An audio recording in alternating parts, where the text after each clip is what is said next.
हवा का बहना वो धर्म है, ये संप्रदाय है या क्या है, या किसको मानना चाहिए, या जो लोग जहां मान रहे हैं वो अच्छी बात है, या हम नहीं मान रहे हैं तो उसमें हमारा क्या नुकसान है। इसको जरा तमाम बातों को मेरा स्पष्टीकरण चाहिए कि किस धर्म को मानने से और किस बात को मानने से मनुष्य का कल्याण हो सकता है। भाई साहब ने बहुत अच्छा सवाल पूछा है और बहुत अहम सवाल पूछा है। वो कहते हैं कि वो इंसानियत धर्म में मानते हैं, सारी मजहब किताब को पढ़ते हैं, लेकिन यहाँ देख रहे हैं कि जाकिर बाकी लोग का हवाला देके, लेकिन इस्लाम कहते हैं कि इस्लाम फाइनल है, इस्लाम मेन है। ये आपने जैसा कहा, इस्लाम मेन है। भाई साहब ये मैं नहीं कह रहा हूँ, ये वेद में लिखा है। अगर वेद में लिखा है कि आखिरी अवतार कल के अवतार है, अगर लिखा है तो मैं उस चीज को निकाल नहीं सकता हूँ ना। मैंने तो नहीं लिखा हूँ, उसी तरीके से बाइबल में लिखा है। आपने कहा बाइबल का, आपने कहा वेद का, बाइबल में लिखा है। बाइबल पढ़ेंगे, gospel of John chapter number 16 verse number 12 to 14। Isa अलैहि सलाम कहते हैं, I have many things to say unto you, but ye cannot bear them now.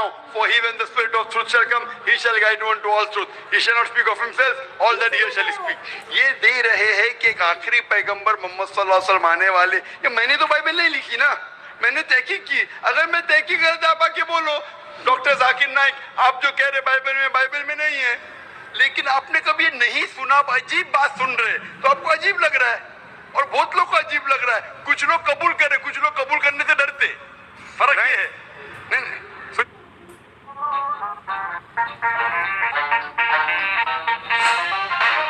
नहीं सुनिए बात, तो ये आप बोलना चाहिए जाकिर भाई, बाइबल में gospel of John chapter 12 verse 14 है ही नहीं। अब लेके आओ बाइबल, पढ़ो मेरी बात। ये कल की पुराना है ही कहने, आपकी किताब में लिखा है तो मैं छुपा तो नहीं सकता हूं ना। मैं क्या कहता हूं कि सारी धार्मिक किताब को लो और यकसा है वो फॉलो करो, जो यकसा नहीं उसको छोड़ दो ना। तो अक्सर जितने अहम मजहब है, चाहे हिंदू मजहब है, चाहे बुद्ध मजहब है, चाहे ईसाईयत है, चाहे जुडाइज्म है, चाहे इस्लाम में, सारे में यकसा लिखा है। आप अगर पढ़ेंगे हिंदू मजहब की किताब, वेद पढ़ेंगे, बाइबल पढ़ेंगे, Old Testament, New Testament, Judaism, Christianity, Islam, ये चारों मेन मजहब को आप लेंगे, सब में लिखा है खुदा एक है, उसका कोई अक्स नहीं है, आखिरी पैगंबर मोहम्मद सल्लल्लाहु अलैहि वसल्लम है। तो मैं थोड़ी छुपा सकता हूँ, मुसलमान भी चौंक जाते। इस्लाम और हिंदुइज्म में यकसानियत हो ही नहीं सकती। कितने मुसलमान मेरे खिलाफ है, हिंदुइज्म और इस्लाम में यकसानियत हो ही नहीं सकती। लेकिन जब खुदा फरमाते तालव इला कलिमतिन सवाइम बैना बैनकुम, आओ हम उस बात की तरफ जो यकसा है। मैं भाई साहब जितनी लंबी तकरीर में दे सकता हूँ हिंदू और इस्लाम मजहब में यकसानियत, उससे लंबी तकरीर दे सकता हूँ डिफरेंसेस के ऊपर, इख्तिलाफ पे। लेकिन मेरा काम इख्तिलाफ ने, मेरा काम यकसानियत का है, क्योंकि मैं तालिब इल्म हूँ। मैं अगर तकरीर करने लगूँ कि हिंदू मजहब और इस्लाम में डिफरेंस क्या है, तो और लंबी तकरीर कर सकता हूँ मैं। लेकिन मेरा काम है लोगों को जोड़ना, लोगों को तोड़ना नहीं। लेकिन जोड़ते वक्त जब मालूम पड़ रहा है सही, अगर बाकी के धार्मिक गुरु अपने लोग से नहीं कह रहे क्या उनके किताब में लिखा है कि खुदा एक है, खुदा के अलावा किसी की और पूजा नहीं करना चाहिए, आखिरी पैगंबर मोहम्मद सल्लल्लाहु अलैहि वसल्लम, उनकी गलती है, मेरी गलती क्या है? और मैं तो खुले मंच पे बोल रहा हूँ ना, और मैं कहता हूँ कि आओ आपके धार्मिक आदमी को लेके आओ, अगर गलती है बैठ के हम डिस्कशन करेंगे, जिस तरीके से मैंने श्री रविशंकर के साथ किया था। श्री रविशंकर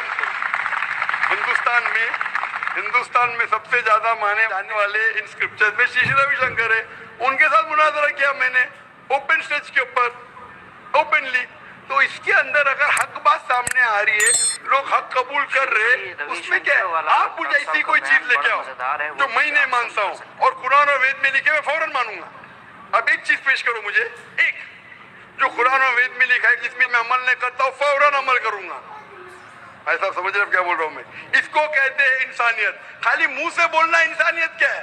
ये तो पॉलिटिशियन का काम हो गया। मैं सब में मानता हूँ, सब में मानता हूँ, सब में मानता हूँ, तो अमल तो करो। जो आदमी अमल नहीं करता, सिर्फ मुंह से बोलता है, वो तो माफ करना मेरे हिसाब से ये ढोंगी है।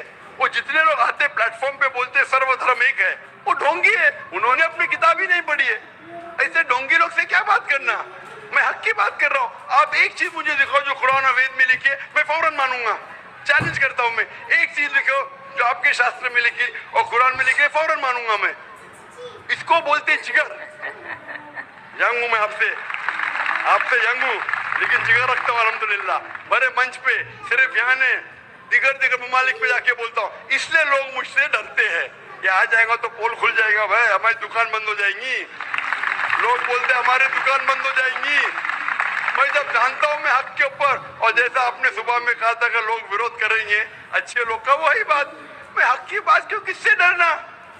खुले मंच पे कह रहा हूं, मुझे आजादी है देश में, अगर किसी को आने का मुकाबला करने का तो डायलॉग भी करने को मैं तैयार हूं। ऐसा आदमी जिसके पास इल्म है, चाहे हिंदू मजहब का हो चाहे क्रिश्चियनिटी मजहब का हो, कोई भी शख्स जो 10,000 पब्लिक, कोई भी हिंदू कोई भी क्रिश्चियन दुनिया में जो अपने खुद की तकरीब पे 10,000 लोग को गैदर कर सकता है। यहाँ माशाल्लाह कितने लोग हैं, यहाँ तकरीबन 5-10 लाख लोग हैं बराबर। सिर्फ 10,000 अपनी तकरीब पे अगर वो जमा कर सकता है और मुझसे मुनाजरा करना चाहता है, मैं तैयार हूँ। कोई आलतू फालतू रस्ते वाले से नहीं, 10,000 लोग को अपनी तकरीब पे जमा कर सकता है वो, और मुझसे मुनाजरा करना चाहता है, मैं तैयार हूँ। क्योंकि मैं हक की बात करता हूँ। खाली बोलना सर्वधर्म क्या है, मैं सच्ची में लोग को एक करने चाहता हूँ, जो कुरान में लिखा है, जो वेद में लिखा है, जो बाइबल में लिखा है।